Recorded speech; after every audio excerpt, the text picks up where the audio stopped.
는 사장님의 열린 마인드로 바람 잘 날 없는 회사입니다. 50대인 사장님은 기골이 장대하고 인상도 좋은 누가 봐도 호남형 미중년입니다. 옷도 잘 입고 씀씀이도 좋아서 명절이나 여름 휴가에는 상여금도 팍팍 지급되어 직원은 회사 다닐 맛도 나게 해줍니다. 유부남이지만 오는 여자 안 맞고 가는 여자도 돌려 세울 수 있는 경제적인 능력도 있고 소문에 의하면 반밀도 아주 기가 막히다고 합니다. 게다가 사장님을 차지하면 회사의 실세가 될 수 있는 특전이 주어진다는 것을 회사 직원이라면, 아니 거래처 직원도 모두 알 수 있을 정도입니다. 그래서 우리 회사 여직원들은 오늘도 일보다는 어떻게 사장님의 눈에 들 수 있을까 연구하는 모양새입니다. 모르는 사람들이 겉으로 보기에는 10년 넘게 회사가 잘 운영되고 있고 일거리도 많아 바르고 탄탄하게 유지되는 믿을 만한 좋은 회사다 생각할 수 있겠지만 이건 사장님의 처세술도 한몫하고 있습니다. 사장님은 본인의 눈에 들고 애인이 되면 회사를 휘두를 만한 권한을 행사할 수 있도록 해주는데 그 기회는 아무나 얻을 수 있는 게 아닙니다. 지금까지의 행태를 보면 직원들을 통솔할 능력이 되고 업무 처리도 뛰어나 본인이 골프 치러 가거나 자리를 비울 일이 생겨도 웬만한 일은 처리 가능한 능력 있는 여직원을 자기 옆에 앉히는 겁니다.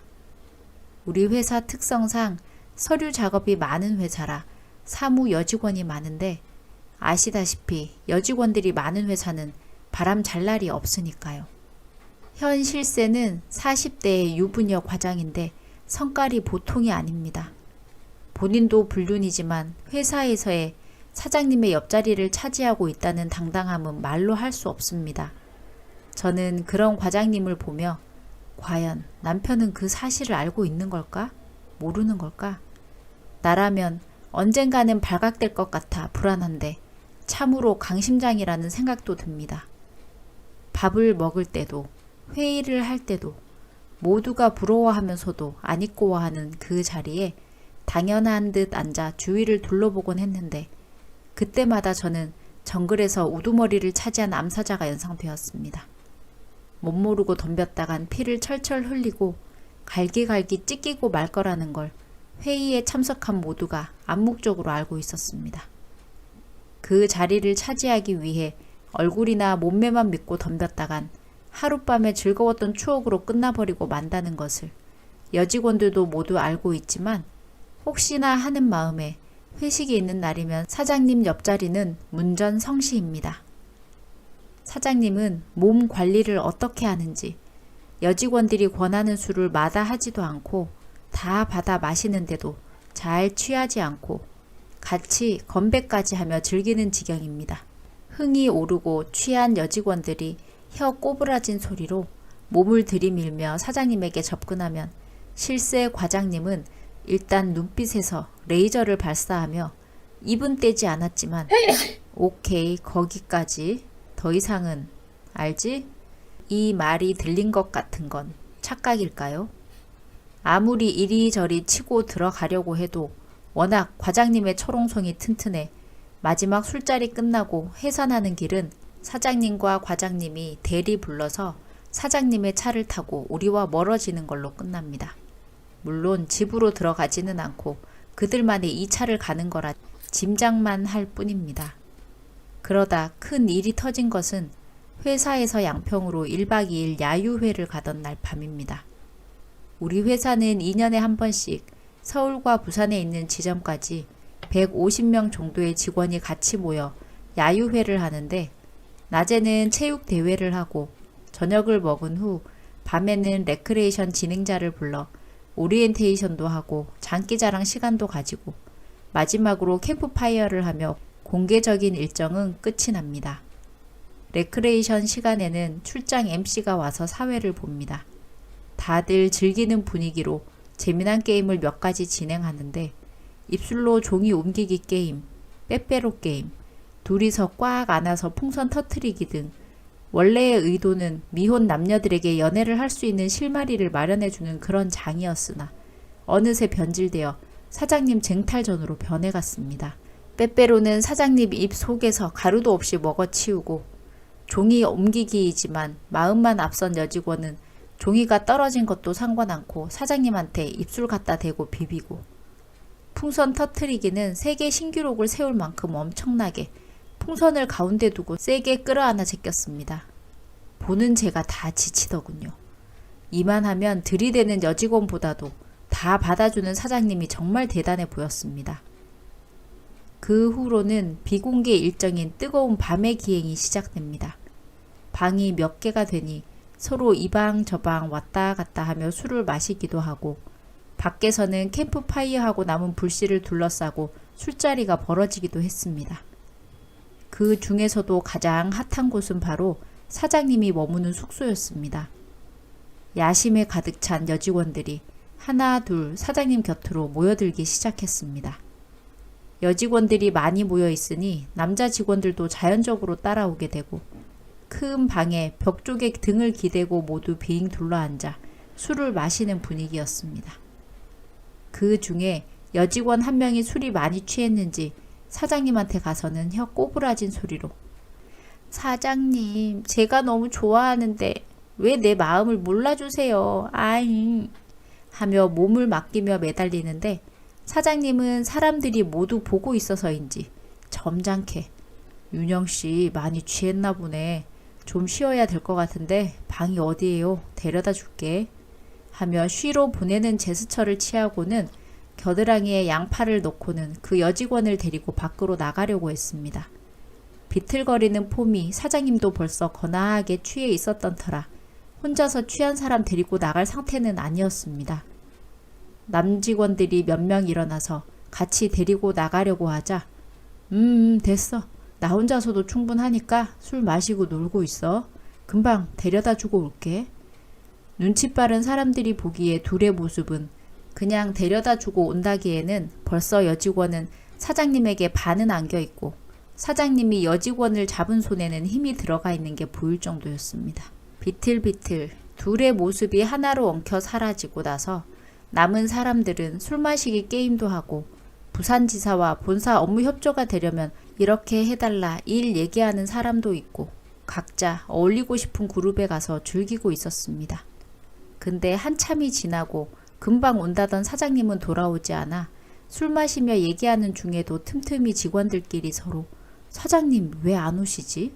혹시 그 여직원이랑 거사라도 치르시나? 이런 분위기로 흘러갔습니다. 사장님에게 안겨나간 윤영씨는 우리 회사에 들어온 지 몇 달 안 된 신입인데 다른 회사에서 근무 경력이 있는 경력자로 아직 결혼도 안 한 파릇파릇한 젊은 아가씨였습니다.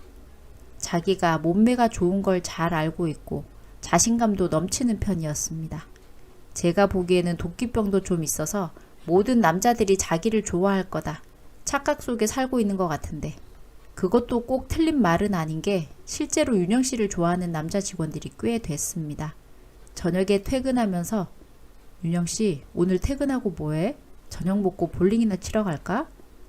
미혼들은 이렇게 직접적으로 작업을 거는 남자 직원도 있었고 오늘 마감하느라 고생했는데 치킨에 맥주나 한잔 하러 가자고 하면서 유부남들은 팀원들에게 공개적으로 자리를 만들며 윤영씨를 힐끔거리는 사람도 있었습니다.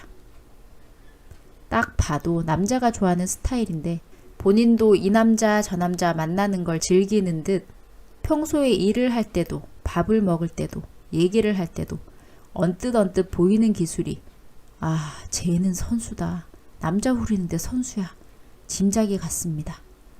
별 얘기가 아닌데도 상대의 눈을 빤히 바라보며 눈웃음을 친다든지 긴 웨이브 머리를 가만두지 않고 한쪽으로 모아내리고 가느다란 목손을 보여주며 자기 목을 괜히 쓰다듬기도 하고 어제 새로 향수 샀는데 전에 쓰던 게 더 괜찮은 것 같기도 하고 이번 건 어떠냐며 괜찮은지 모르겠다고 은근슬쩍 자기 체향을 풍기고 맡아보라고 하는 행동들이 우직하게 죽어라 일만 하고 앉아있는 다른 여직원들과는 정말 차별되어 보였어요.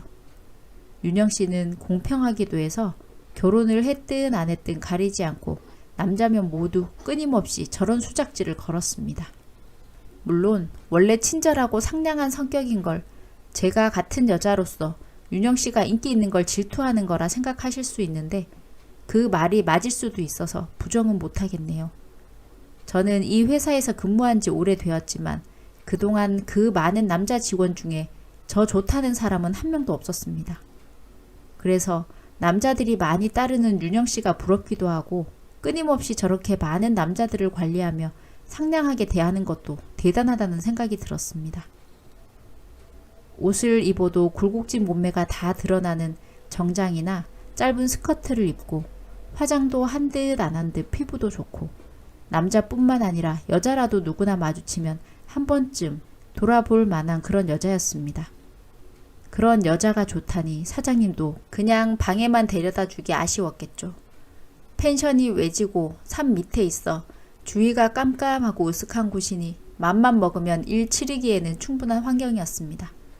그런데 사장님이 육체의 즐거움만 신경 쓸 게 아니라 본인의 처지도 동태 파악 좀 하셨어야 했는데 그랬다면 그날 우리 회사에 길이길이 남을 일은 생기지 않았을 텐데 말입니다. 혹시나 신나게 재미 보는 중일까봐 대놓고 찾으러 가기도 그렇고 그냥 신경 안 쓰고 있자니 궁금하기도 하고 다들 술은 마시면서도 그쪽으로 신경이 쏠려 있는데 근처 천문대에서 현미경으로 별자리 구경을 하고 온 과장님이 이쪽 방으로 들어오면서 사장님을 찾는 겁니다. 갑자기 분위기가 조용해지며 사장님의 오른팔 김 이사님이 과장님을 데리고 방을 나갔습니다. 사장님이 윤영씨랑 한바탕 즐기러 갔다는 걸 점잖게 돌려서 말해주지 않았을까 싶습니다. 오늘 같은 날 사장님 옆에 딱 붙어서 감시를 했어야지. 과장님 오늘은 한 발 늦으셨네. 오늘 일 제대로 벌어지겠는데? 다들 재밌는 구경거리 생겼다는 표정이었는데 뜻밖에도 조금 후에 들린 소리는 119 구급차 사이렌 소리였습니다. 놀란 직원 150명이 우르르 모두 몰려나가서 무슨 일인가 살피는데 들것에 실려 구급차에 오르는 사람은 다름 아닌 사장님과 윤영씨였습니다. 윤영씨는 다리나 몸은 멀쩡한 것 같은데 누구한테 주먹으로 얼굴을 강타당했는지 머리카락은 엉망으로 엉켜있고 입술이 찢어져 피가 흐르고 있었습니다. 사장님은 다리가 비정상적으로 꺾여 있었는데 과장님과 김 이사님은 비통한 표정으로 그런 사장님을 쳐다보고만 있을 뿐이었습니다. 과장님은 사장님과 함께 구급차를 타고 병원으로 출발하였습니다. 윤영씨와 사장님이 구급차를 타고 사라지고 조용해진 펜션 앞 마당에 서있던 모두의 시선은 자연히 김 이사님에게 집중되었습니다. 도대체 어떻게 된 일인지 얘기해달라는 무언의 재촉이었습니다. 김 이사님은 사장님 체면상 간단하게 팩트만 말씀하시는 것 같은데 아무리 찾아도 사장님이 보이지 않아 전화를 했더니 산 쪽에서 벨소리가 들려 과장님과 그곳에 가보니 펜션 뒤쪽 정자에서 윤영씨와 사장님이 같이 쓰러져 있었다고 합니다. 어수선한 분위기에서 야유회는 끝나고 일상으로 돌아와 일은 하고 있지만 아직 아무도 그 사건에 대해서 정확하게 무슨 일이 일어났는지 아는 사람이 없습니다. 사건 당사자들과 목격했던 둘은 합주기가 된 듯 그 사건에 대해 아무 말도 하지 않았습니다. 사장님이 윤영씨 데려다 주러 갔는데 즐거운 시간을 보낸 게 아니라 둘이 결투라도 벌인 건지 아님 누가 뒤쫓아가서 흉기라도 휘두른 건지 알 수가 없었습니다. 몇 가지 추측이 난무할 뿐인데 가장 유력한 가설은 핸드폰 벨 소리를 듣고 찾아간 곳에서 사장님과 윤영씨의 바람 피우는 장면을 목격한 원조 애인인 과장님이 윤영씨를 한 대 후려 갈겨서 기절시키고 말리는 사장님에게는 옆에 있던 나무 막대기로 다리를 내리쳐서 부러뜨렸다. 뒤따라가던 이사님은 얼른 119를 부르고 과장님이 더 이상 사고 치는 걸 막았다. 이 정도입니다. 윤영씨는 그날 이후 바로 회사에 사표를 쓰고 회사를 그만뒀습니다. 짐도 챙겨가지 않고 회사 출근도 하지 않았습니다.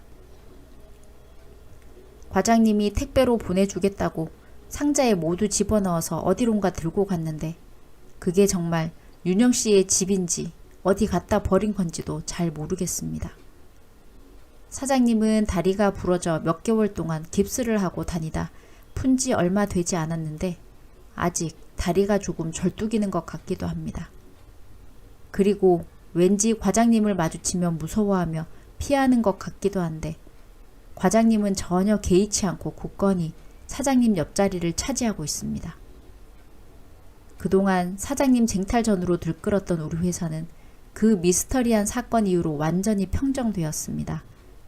나중에 조용하고 어두운 곳에 지나다가 무슨 일을 당할 수도 있다는 얘기가 떠돌며 감히 사장님 눈에 들려고 노력하는 여직원도 없어졌고 사장님도 더 이상 여직원들에게 눈길 돌리지 않고 오히려 조심하는 모습입니다. 진실이야 어찌됐든 사장님의 여성 편력이나 거기에 힘입어 한자리 차지하려고 했던 여직원들의 치열한 싸움이 종결되어서 다행이라고 생각합니다. 그런데 정말 궁금합니다. 과장님이 정말 이 사건의 종결자인지, 과장님의 남편은 과장님과 사장님의 사이를 알고도 가만히 있는 건지, 아님 정말 모르고 있는 건지.